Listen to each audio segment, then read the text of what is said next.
Hello everyone. Spectrum modern history की इसका जो फर्स्ट चैप्टर था उसकी मैंने फर्स्ट वीडियो अपलोड कर दी है। आज मैं सेकंड वीडियो अपलोड कर रहा हूँ, फर्स्ट चैप्टर की है ये।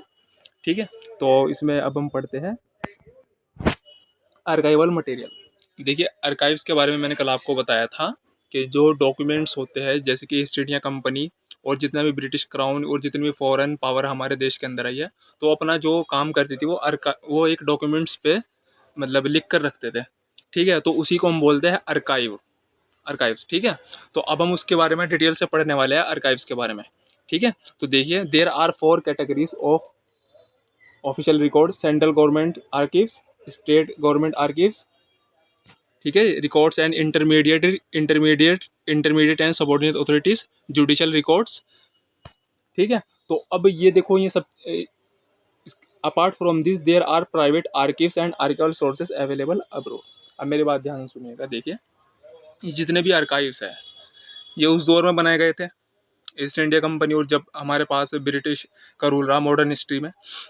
तो अब वो कहाँ पर रखे हुए हैं, ये रिकॉर्ड जो है अब कहाँ पर रखे हुए हैं। देखिए, इसमें क्या सिस्टम है कि जो उस दौर की जो सेंट्रल गवर्नमेंट थी उसके जो रिकॉर्ड है उनको अलग रखा गया है। स्टेट गवर्नमेंट उस दौर की थी जो, उसके आर्कीव्स को अलग रखा गया है। और जो म्यूनिसपैलिटीज यानी इंटरमीडिएट सबऑर्डिनेट अथॉरिटीज का मतलब यहाँ पे जो म्यूनिसपैलिटीज वगैरह होते थे इनके जो रिकॉर्ड है उनको अलग रखा गया है। और साथ ही साथ जुडिशियल रिकॉर्ड इनको भी अलग रखा गया है। और इसके अलावा कुछ ऐसे रिकॉर्ड थे जो हमारे देश में इस वक्त मौजूद नहीं है, हमें पावर्स अपने साथ लेकर चली गई। ठीक है, तो अब हम इसमें डिटेल में डिस्कस करने वाले हैं सबसे पहले जो सेंट्रल गवर्नमेंट आर्कीव्स है उसके बारे में। ठीक है, हम इसके बारे में डिस्कस करेंगे। देखिए, the national archives of India, the national archives of India in New Delhi, located in New Delhi, contains most of the archives of the government of India। देखिए, उस दौर की जो सेंट्रल गवर्नमेंट थी, क्योंकि आपको पता है कि उस दौर में ना सेंट्रल गवर्नमेंट भी होती थी, स्टेट गवर्नमेंट भी होती थी। ठीक, जैसे कि आज है। तो उस दौर के जो सेंट्रल गवर्नमेंट के जो रिकॉर्ड थे, जो आर्कीव्स थे, वो सारे के सारे कहाँ रखे हुए हैं? National archives of India in New Delhi में। ठीक है, आज बात समझ में। अब इसके बारे में हम डिटेल में पढ़ते हैं। देखिए, these provide authentic and reliable source material on varied aspects of modern Indian history. अब देखिए, ये जो है, ये जो सेंट्रल गवर्नमेंट के जो आर्कीव्स है, तो ये हमें जो है एकदम ऑथेंटिक और रियलेबल सोर्स है। मतलब ये हमें पॉलिटिकल, एडमिनिस्ट्रेशन और सोशल जितने भी काम उस दौर की गवर्नमेंट कर रही थी उस सब का रिकॉर्ड हमें, उस सब की इंफॉर्मेशन हमें प्रोवाइड करवाती है। ठीक हो रही बात यहाँ तक? अब उसके बाद देखिए, the records with the national archives come under various groups representing different branch of secretariat, different stage of its development. अब देखिए, देश के अंदर क्या होता रहा, अलग अलग गवर्नर नियुक्त होते रहे। या ऐसा नहीं था कि एक अब आप सोच रहे गवर्नर क्या होता है। मैं आपको एक चीज़ इस चैप्टर में बता रहा हूँ। देखो, इसमें बहुत सारी चीज़ें ऐसी आने वाली है जो आप आगे चल करके डिटेल में पढ़ेंगे। ईस्ट इंडिया कंपनी के बारे में, पोर्तुगीज़ के बारे में, डच के बारे में, बहुत सारी चीज़ें इसमें ऐसी है जो हम आगे चलकर पढ़ने वाले हैं। ठीक है, तो अभी के लिए अगर आपको समझ में नहीं आया गवर्नर क्या है, गवर्नर जनरल क्या है, तो देखिए, ये जो है हम आगे डिटेल में हम इसके बारे में डिस्कस करने वाले हैं। ठीक है, तो उसमें आप थोड़ा सा पेशेंस रखिए, वो सब हो जाएगा। ठीक है, और एक बात मैं आपको बता दूं, ये चैप्टर, ये फर्स्ट यूनिट के 2 चैप्टर हैं, जैसे कि मैंने पिछली वीडियो में बताया था आपको, ये इतने इंपॉर्टेंट नहीं है। ठीक है, इसमें से क्वेश्चन नहीं आने वाला आपका, बहुत कम चांस है कि इसमें से आपको क्वेश्चन पूछा जाए। ठीक है, लेकिन फिर भी क्योंकि ये देखिए चैप्टर था तो इसलिए बहुत सारे लोग इस चैप्टर को छुड़वा देते हैं, इस यूनिट को, पढ़ी को। लेकिन फिर भी मैं करा रहा हूँ कि भाई एक आपका फ्लो बना रहे। ठीक है, मैं शुरू से ही लेके चला हूँ हर चीज़। ठीक है जी, तो अब देखिए, मैंने क्या बताया आपको, तो क्या हो रहा था कि डिफरेंट डिफरेंट गवर्नर आ रहे थे। तो हमारा ब्रिटिश क्राउन, जो हमारा तो नहीं बट ब्रिटिश क्राउन था, वो जो गवर्नर नियुक्त करता रहता था। और देखिए, जो नया गवर्नर आता था वो पहले से ज़्यादा सुधार करता था, मतलब कुछ वो डेवलपमेंट करता था, जाहिर सी बात है।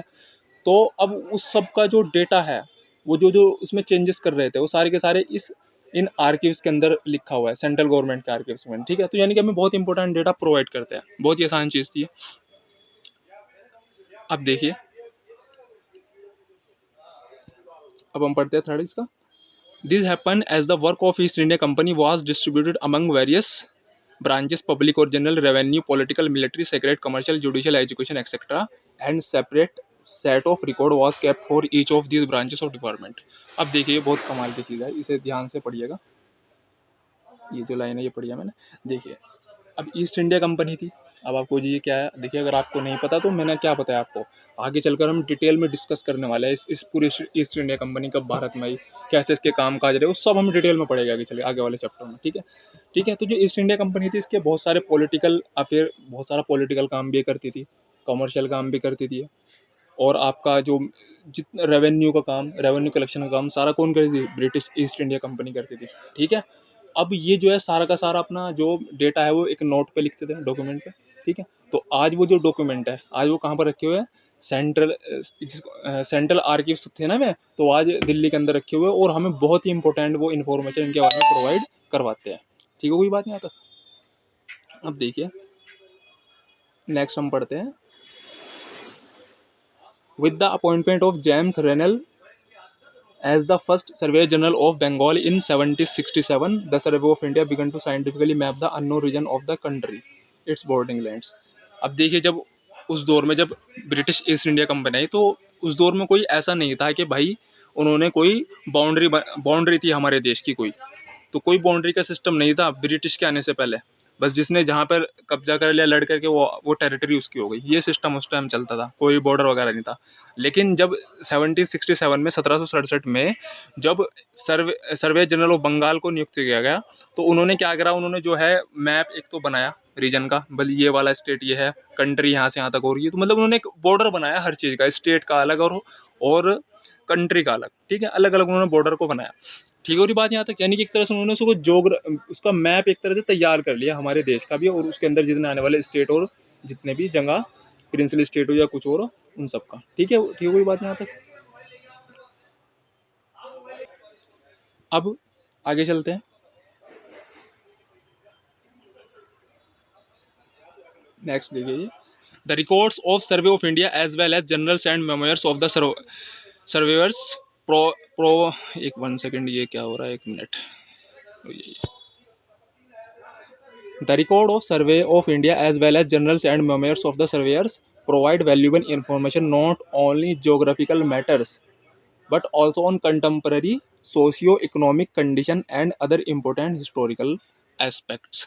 अब देखिए, अब जब ये जो हमारे सर्वेयर थे जेम्स रेनल, जब ये मैप बना रहे थे हमारे देश का जो बॉर्डर बना रहे थे, तो उसमें उस दौरान इन्होंने बहुत सारी ऐसी चीज़ें अपने डॉक्यूमेंट में मेंशन करी जो आज के दौर में हमें उस दौर के सोशियो इकोनॉमिक जो भी एक्टिविटी थी ना उसके बारे में पता हमें बताती है। मतलब उन्होंने क्या किया, उन्होंने स्टेट की अलग बना रहे थे बाउंड्री, ठीक है, कंट्री की अलग बाउंड्री, तो उन्होंने किस बेसिस पर बनाई, कुछ तो बेस उनका रहा होगा ना कि इस बेसिस पे वो स्टेट को अलग कर रहे हैं।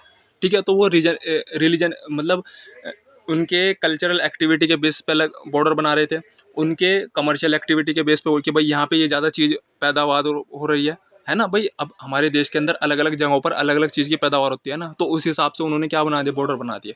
तो इससे हमें क्या चल रहा है पता, उस दौर की सोशियो इकोनॉमिक कंडीशन के बारे में उनके इस चीज़ उनके सर्वे से हमें पता चलता है जो उन्होंने बनाया था। ठीक है, आई होप कि आपको समझ में आया होगा। अब देखिए next, the proceeding of public judicial and legislative departments provide ample data of for studying the social religious policy of the colonial government. अब देखिए उस दौर में लेजिस्लेटिव असेंबली भी होती थी, प्रोविंशियल लेजिस्लेटिव असेंबली थी, सेंट्रल लेजिस्लेटिव असेंबली थी, जुडिशियल एक्टिविटी भी उस दौर में बहुत सारी हो रही थी, जज वगैरह कोर्ट वगैरह थे ना, तो वो जो सारा वो जो भी इसमें अपना कुछ जजमेंट देते थे, और उसके साथ साथ जब वो जजमेंट दे देते कई बार क्या होता था, देखिए यहाँ पे ध्यान समझिएगा आप इसको, तो जब केस चलता था ना, तो जैसे कोई कोई मान के दो लोग हैं, उनका दोनों का रिलीजन अलग अलग है, तो केस लेकर कोर्ट में गए अपना, तो जब वो कोर्ट जो जजमेंट देता था ना, तो फिर वो क्या किस बेस पे देता है कि भाई ये रिलीजन के बेस पे, मतलब मतलब यहाँ पर ये कहना क्या है कि उस दौर में जितने भी फैसले दिए गए उसके बेसिस से हमें ये पता चलता है कि वहाँ का उस दौर का धर्म किस तरीके से चलता था, वहाँ के उस टाइम के सोशल एक्टिविटी किस तरह की थी, वो सारा हमें पता लगता है। ठीक हो रही बात, आई होप कि आपको ये चीज़ समझ में आई होगी इसका लाइन का मतलब क्या है। ठीक है, तो अब हम नेक्स्ट लाइन की तरफ चलते हैं। The government's policies on education and growth of education system during the colonial rule are mention in the educational records of the central archives. अब देखिए उस दौर में जितने भी एजुकेशन से रिलेटेड रिफॉर्म किए, क्योंकि आपको पता है कि देखिए एजुकेशन को लाने में, वेस्टर्न एजुकेशन लाने में ईस्ट इंडिया कंपनी का, ब्रिटिश का बहुत बड़ा रोल है। ठीक है, तो उस दौर में उन्होंने जो उस टाइम इम्प्रूवमेंट किया था एजुकेशन के अंदर, वो उसके रिकॉर्ड आज भी रखे हुए हैं, और वो बहुत ही इंपॉर्टेंट है उस दौर की एक्टिविटी को समझने में, उस दौर के जो एजुकेशनल रिफॉर्म उन्होंने किए थे उसे समझने में बहुत फायदेमंद साबित होते हैं। ठीक है, अब नेक्स्ट देखिए, the paper bearing on the emergence of the national movement were part of the public series of home department records, but in 1907 the new series of record home political was start to deal exclusively with political communal issue. अब देखिए, उस दौर में आपको ये detail में आप आगे चल के पढ़ने वाले हैं कि बहुत सारे नेशनलिस्ट मूवमेंट हुए थे, रिवोल्ट हुए थे। किसके खिलाफ? ईस्ट इंडिया कंपनी के खिलाफ, ब्रिटिश क्राउन के खिलाफ।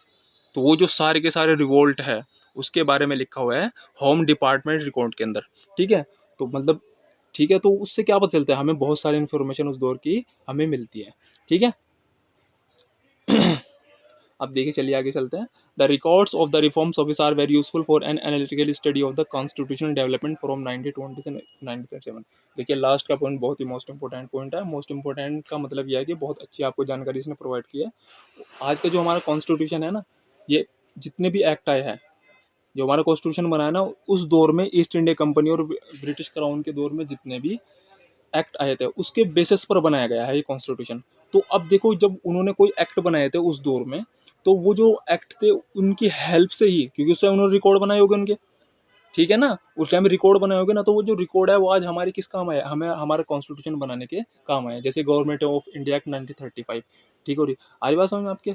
तो ये जो मैंने आपको इस वीडियो में बताया, सेंट्रल गवर्नमेंट आर्कीव्स के बारे में बताया, ठीक हो रही बात। अब हम नेक्स्ट वीडियो में स्टेट के जो आर्कीव्स है, स्टेट गवर्नमेंट के जो आर्कीव्स है उसके बारे में मैं आपको बताऊंगा।